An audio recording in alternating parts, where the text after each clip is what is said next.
Good morning, my lovely kiddos, and welcome back. Today we're talking about 5.7, where we'll cover angle, angle, side, and proofs, because of course we have to add proofs. They are the best. Okay, so let's jump right into AAS. As I've already said, that is angle,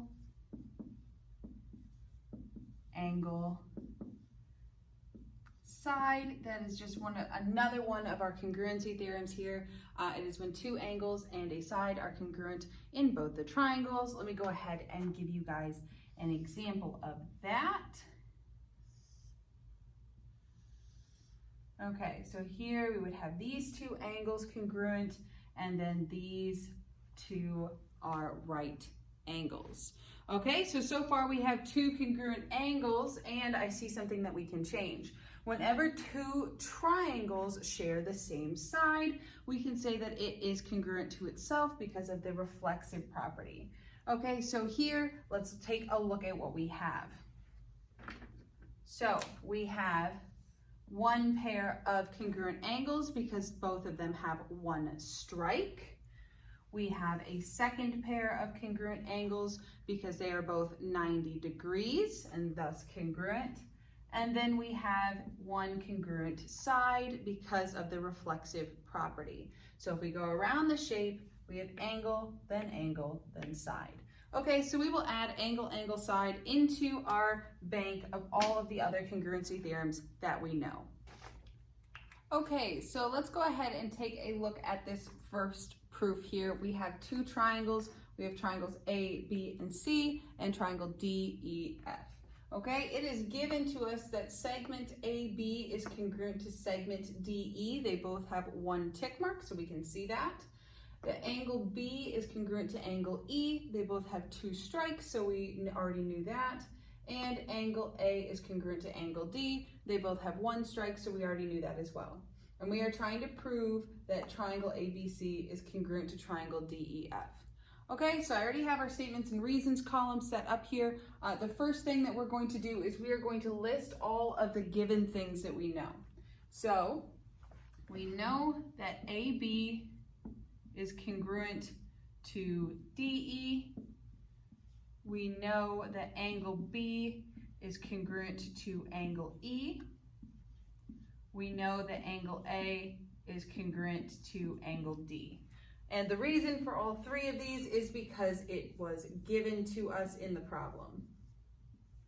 So the first thing you want to do is just write down what was given to you in the problem. Okay, and then finally, step 4, we do have enough information to say that these two are congruent.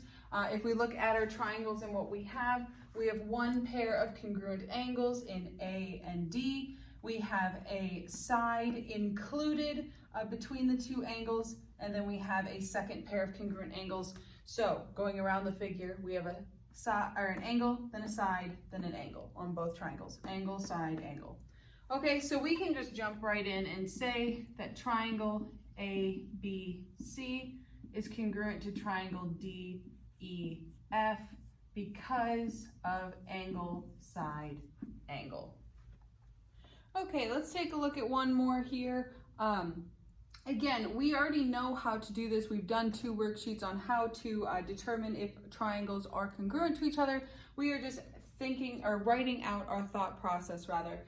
Okay, so when we were doing these in class, we would notice that P, Q, and RS are congruent. That is one of our givens here. We would notice that this side of angle Q and this side of angle S, notated with the side vertex side naming PQS and RSQ, are congruent because they have one strike. And of course I would add that the middle section here, QS, is congruent to itself because of the reflexive property. And I could say that these two are congruent because they have a side and an included angle and then a second side here. Okay, so I will just write this out. Of course, the first thing we want to do is write down our given statements. So we have that PQ is congruent to RS, and that is again given. We know that angle PQS is congruent to angle RSQ. Q. Again, that is given to us in the problem. And then we know that this middle segment here, QS, is congruent to itself. So I'll write QS is congruent to QS. And that is because of the reflexive property.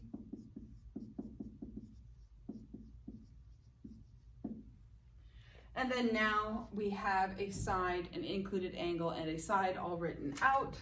So we can say that these two triangles are congruent. Triangle PQS is congruent to triangle RSQ because of a side angle side.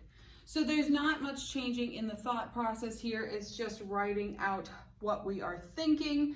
There's going to be some extra credit with a worksheet like this as well. And of course, we will go over these in class.